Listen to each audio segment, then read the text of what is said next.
Hello guys, magandang araw. Welcome back to my channel.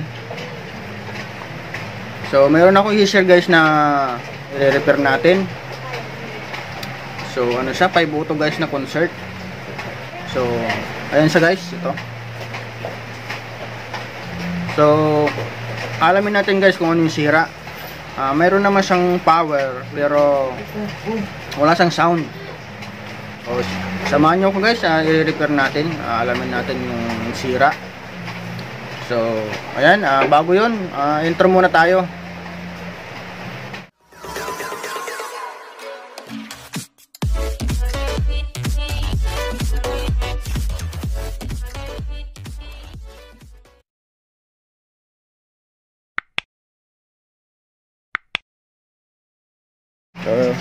So ito siya guys. Ayan siya, kanyang loob. So ito, i-check muna natin guys, i-testing muna natin para marinig nyo. So ayan, check muna natin guys kung may resistance yung yung speaker natin. Ayan, meron naman. So mapapansin nyo, yan, may signal naman na taman tayo nakukuha sa speaker. Ibig sabihin okay yung speaker. So kabit natin guys.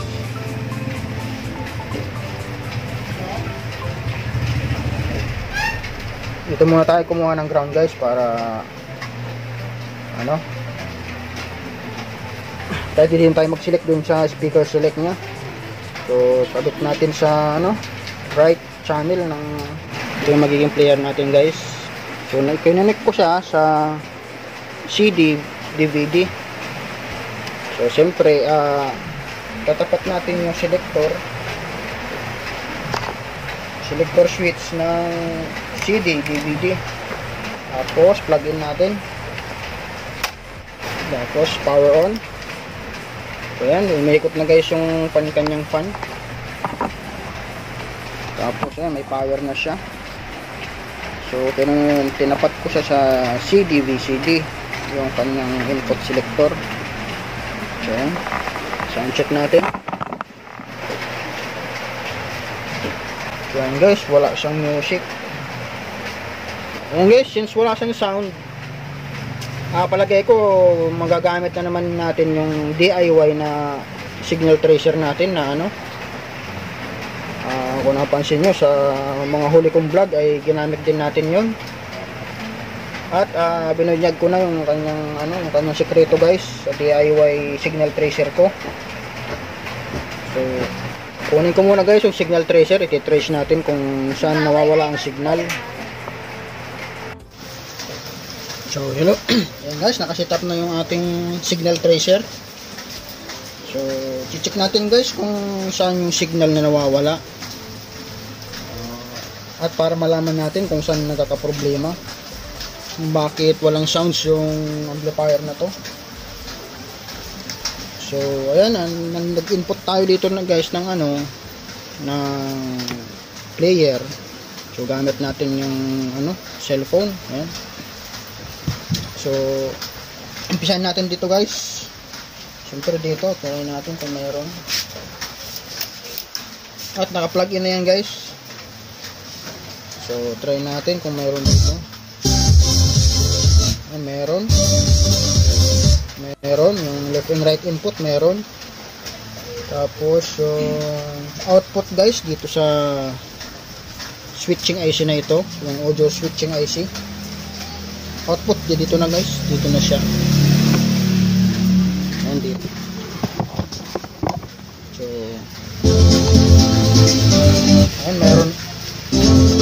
meron naman yung left and right. Tapos diretso dito sa volume.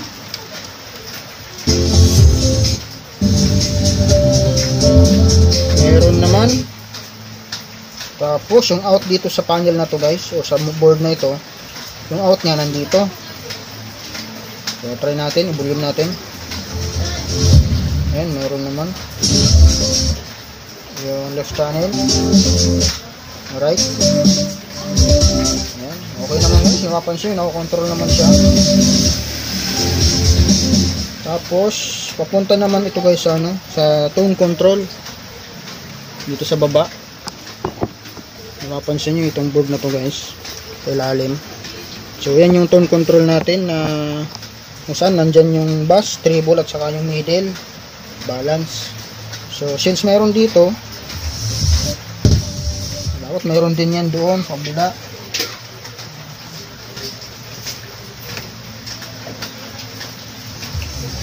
Yan, mayroon din. Tapos, yung out guys, ito na. Ito na, yung output na ito. Mapansin nyo. Yan, itong terminal na yan. So, try natin kung may out. Bulon natin. Yan, try natin kung mayroon. Yan, mayroon naman. Mayroon din. So, diretso na yan dito guys sa main amp. Ito na yung cord na to guys. So, try natin kung nakarating dito. Yun, mayroon naman. So, yan, okay naman guys yung ibig sabihin, okay naman yung volume natin, yung tone control, gumagana naman. So, problema niya, so ibig sabihin guys, ang problema yan nasa main amp. Hindi sa main amp yung problema niya. So, troubleshoot natin guys. Pero bago yun, check muna natin yung guys, check muna natin yung bass, middle, treble kung nagpa-function. So, dito na tayo kuha ng guys, ng output. Sa left channel. Try na muna natin yung left channel. Ayan, yung volume, okay. So, yung bass, try natin.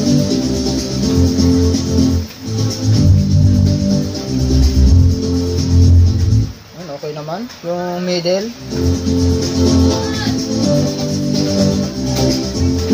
Okay naman. Yung treble. Okay naman. Si balance. Okay naman. So, try natin yung left channel. So, ulit, bass. Natin yung bass. Okay naman. Yung middle.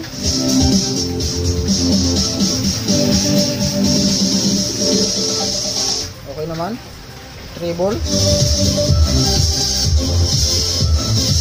Okay naman. Balance.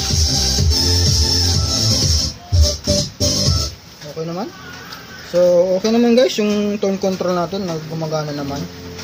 So, ibig sabihin walang problema yung mga OP amp natin at yung tone control board. So, mic pala guys, try natin si mic.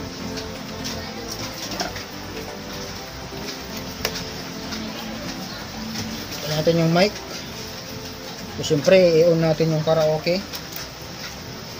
Hey, hey, check. Hello, sound. Hey, check, check.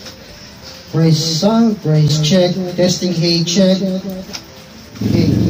So, yun, okay naman guys.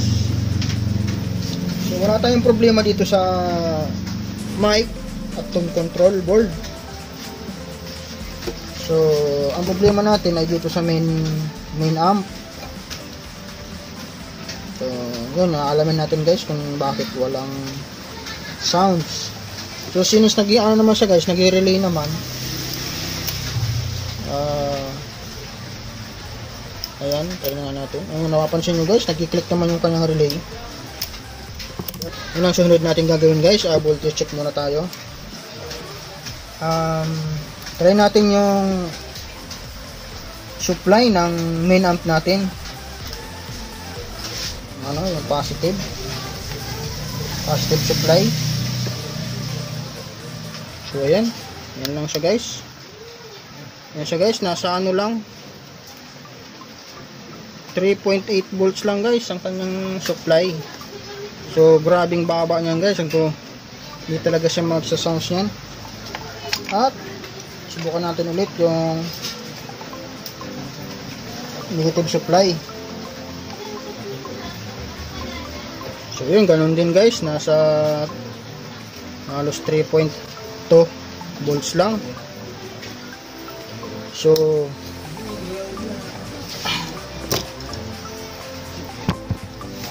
since walang supply guys sa sa main amp natin, although may supply naman yung tone control natin kasi nagpapafunction naman yung tone control natin ng kompleto.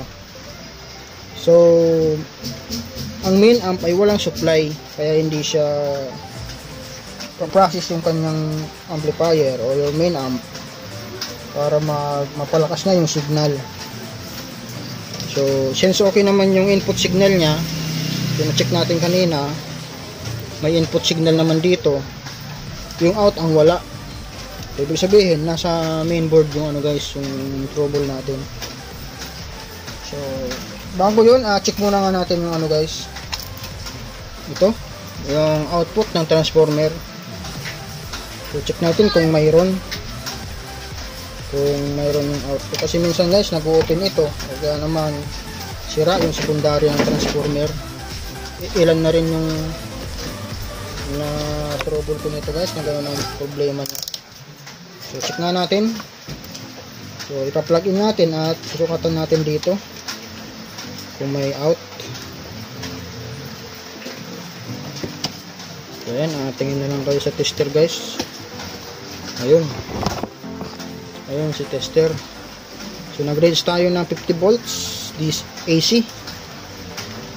So expected voltage natin dito ay nasa 33.5 lang naman.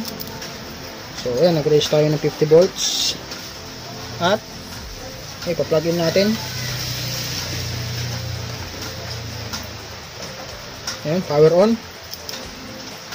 So yun, mayroon naman siya guys, mayroon naman siya 29 volts, 28 volts. So okay lang yan guys. Kabila, so yun, ganun din, halos parehas lang sila, pero bakit kaya wala siyang supply dito sa main amp, na okay naman yung kanyang fuse. Wala namang problema sa fuse, kasi naman siya guys, hindi naman busted yung fuse. So ayan, so check na natin yung fuse guys para makita nyo. So range lang tayo ng times 1. Kung tingnan natin yung continuity nya, kung mayroon continuity yung fuse natin. So ayan, yung isa, ayan, okay naman. Yung isa, ayan, okay din.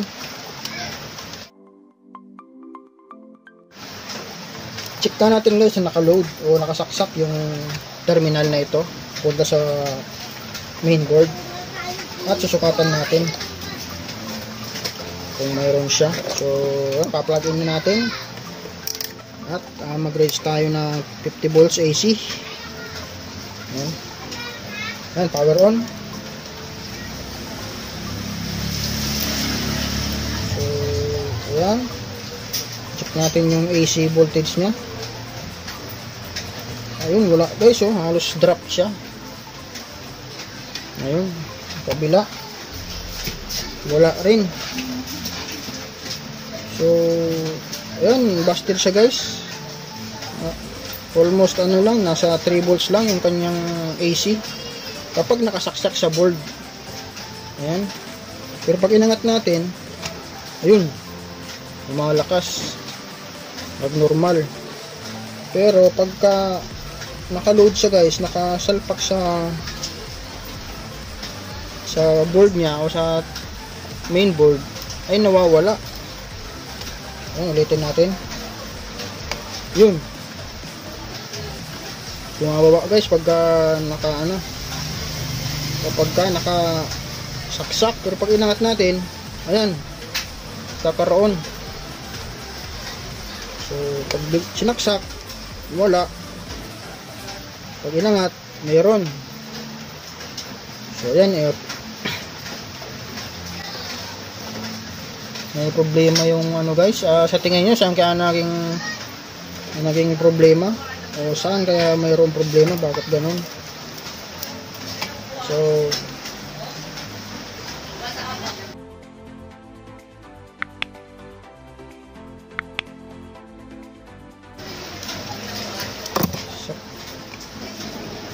ibig sabihin guys, posibleng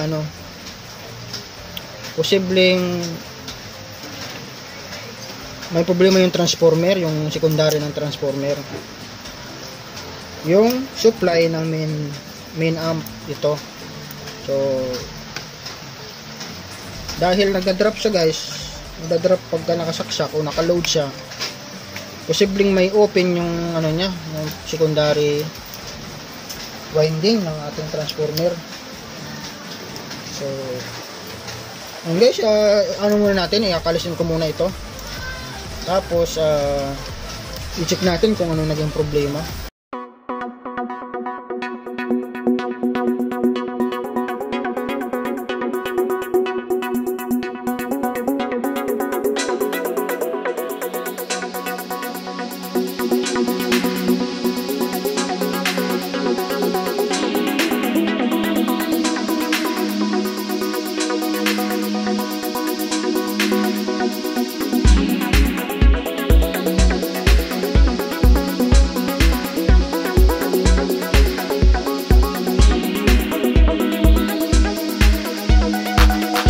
Nakikita nyo guys, ito ang open,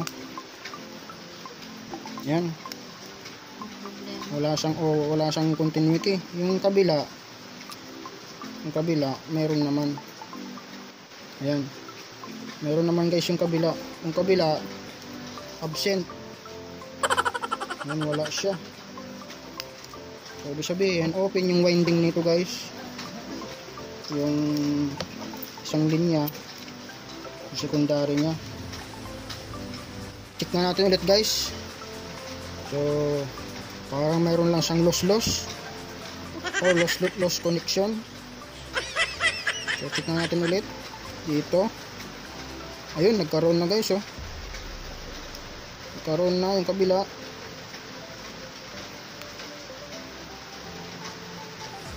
Ayan, meron na guys. So ibig sabihin baka may loss connection lang siya dito. So hinangin na lang natin ng maigi, kahit man hindi ito mahinangan guys kasi aluminum siya. So gagawin na lang natin ng paraan na hindi mag-loss connection yung terminal na ito. A few moments later. So ayan guys, ito na.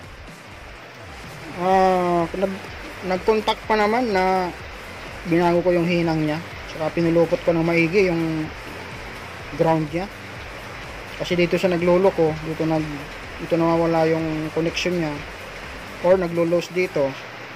So binago ko yung hinang at pinuluputan ko siya ng magnet wire, saka ako sa hininang. So ayan, check natin nga natin kung mayroon ng continuity. So ayan guys, okay na, mayroon ng continuity. Kabila, yan. So yan, okay na, mayroon na siyang continuity. So bago ko sa ibabalik ito, actual muna natin dun sa amplifier guys, para ma-check natin kung kung working na siya. Hindi mo naman to. So ayan guys, ayan, nakabit ko na. So temporary, di muna natin kinabit yung plastic at kinabit na natin yung mga output ng transformer. So dito yung problema natin kanina guys. Kapag nilo-load yung output ng transformer punta sa mainboard, ay bumabagsak yung niya, yung AC output niya, o yung 33 volts na out. So ngayon, try natin kung ano nangyari. So guys, ito yan, rugby. So ayan, check natin guys dito. So yung muna, yung AC voltage muna i-check natin. So ganun din, nag-range tayo ng 50 volts sa ating tester AC. So yun, tingnan natin isang terminal. Yun, power on natin. So yun. Ayun guys, okay na. 33.5 volts na yung kanyang AC. Kabila. Yun, ganun din. So, yan, okay na guys. Check nga natin yung DC. Yung supply dun sa main amp. So, check natin yung positive supply. Ito na lang guys, dito na lang tayo para makita nyo sa camera. So, ito yung fuse. So, ayan, mayroon na siyang 43 volts DC. Yung kabila, negative supply niya. Yun, parehas lang, 42 point. Sound check na natin guys. Yan guys, bago yun. Shout out daw muna kay paring Nixon na Torres. Oo, ito. Ito siya guys, oh. Papagawa, ako rin gagawa. Ayan, Tama. nagpapagawa siya guys, pero wala, siya rin gumagawa. Ayan, Rugby. gustong gusto niya kasing pumunta dito dahil may rugby. Hindi naman niya pumunta dito guys pag walang kailangan. Rugby lang naman yung kailangan niya dito guys eh. Ayan. Ayan, pre, shout out. Wow! Ayan guys, naglagay na ako ng speaker. Ayan. Tsaka yung input ng ating player. Ayan. So, ayan, power on natin. Ayan, magre-relay. Ayun, nag-relay na siya. So, kaya nga natin, kaya may music. Volume. Yun!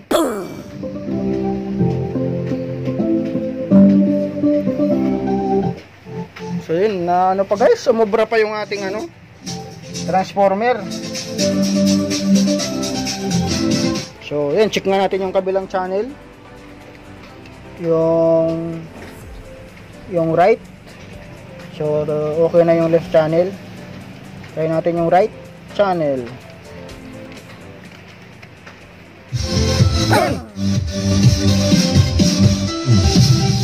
Panis.